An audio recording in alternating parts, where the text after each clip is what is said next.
नमस्कार. आजचा पुरुषार्थ उद्याचे भाग्य ठरणार आहे. आजचा पुरुषार्थ उद्याचे भाग्य ठरणार आहे.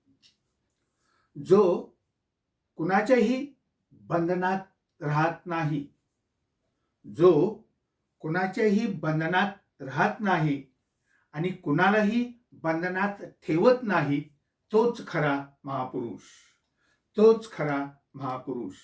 लक्षात ठेवा, मनुष्य मोत्याच्या हाराने शोभून दिसत नाही.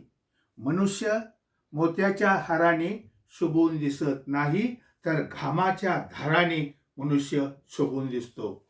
तर घामाच्या धाराने मनुष्य शोभून दिसतो. लक्षात ठेवा. धन्यवाद.